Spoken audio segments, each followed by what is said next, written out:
When our students go in for raising funds for their business, one thing that they should know very clearly is what is the value of the business that they are building. This way, if they know what their business is worth, they'll be able to negotiate good deals with their investors. And also, if they're looking at investing in another company, they should know whether they're paying the right price for the company that they are buying. Normally, valuation of a company is done when mergers and acquisitions are happening, when a buy or a sell of a business is being considered, or for other legal or regulatory requirements.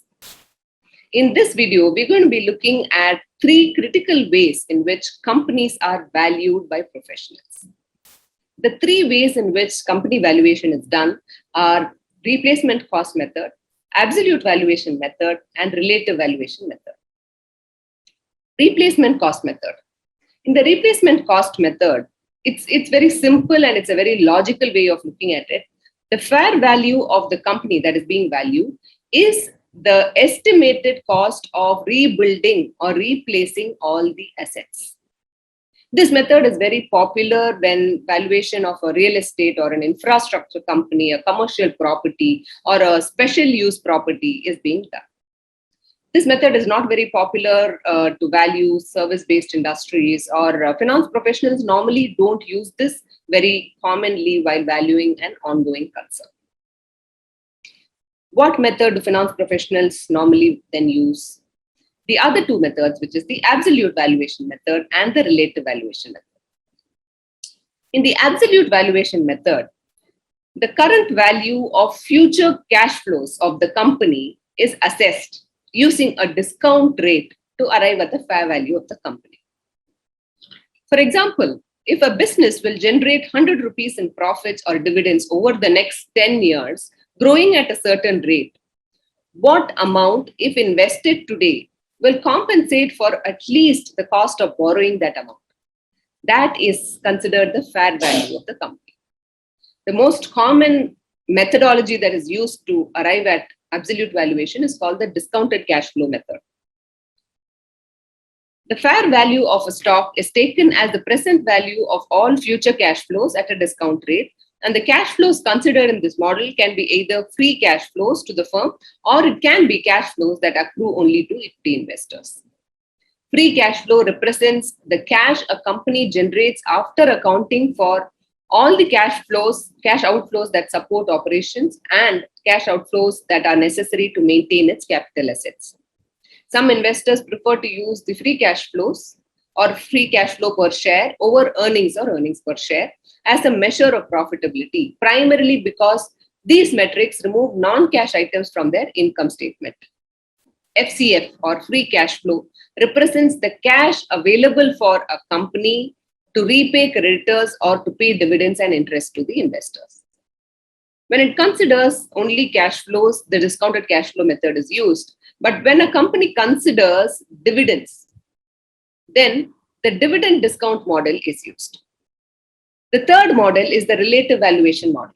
In the relative valuation model, the fair value of a company is assessed by comparing it with that of its peers or competitors in the industry. Relative valuation uses multiples, averages, ratios, and benchmarks to determine a firm's value. A benchmark may be selected by finding an industry-wide average, and that average is then used to determine relative value. One of the most common ratio used in this method of valuation is the price to earnings ratio. Price to earnings ratio is calculated by dividing the stock's current market value by the earnings per share, the EPS.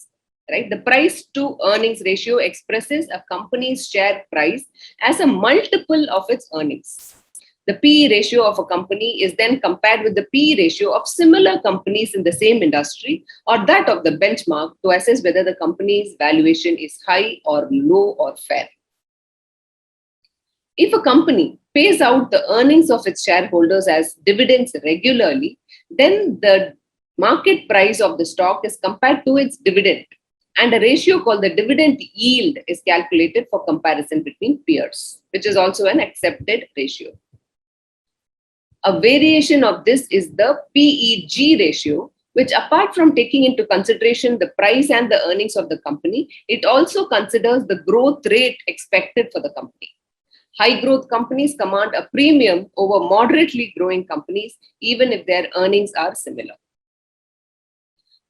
One another measure which is commonly used in valuing financial institutions like banks or NBFCs is the price to book value method. Price to book value indicates how much an investor is paying for the net assets of a company. The book value is the net worth of the company, which is calculated by dividing the shareholders' equity by the number of common shares outstanding. If this ratio is less than 1, then it means that the assets are overvalued, while a ratio more than 1 means the assets are undervalued. The enterprise value to EBITDA ratio. All the above ratios consider valuations relative to equity. But the value of an entire business includes both the value of equity and debt. So in this case, we use the enterprise value, which is nothing but the sum of market value of equity and the market value of debt, from which the cash and cash equivalents are deducted. This enterprise value is then compared to EBITDA, which is the earnings before interest, tax, depreciation, and amortization. Typically, EV by EBITDA value below 10 is seen as healthy. So you've understood the various valuation models. The absolute valuation method uses a lot of assumptions. The replacement cost method, of course, it's not very relevant in all the industries. So the most common valuation method that is used by professionals across the industry are the relative valuation models. Now, isn't it very useful that you know this and you can share this knowledge with your students? Good luck.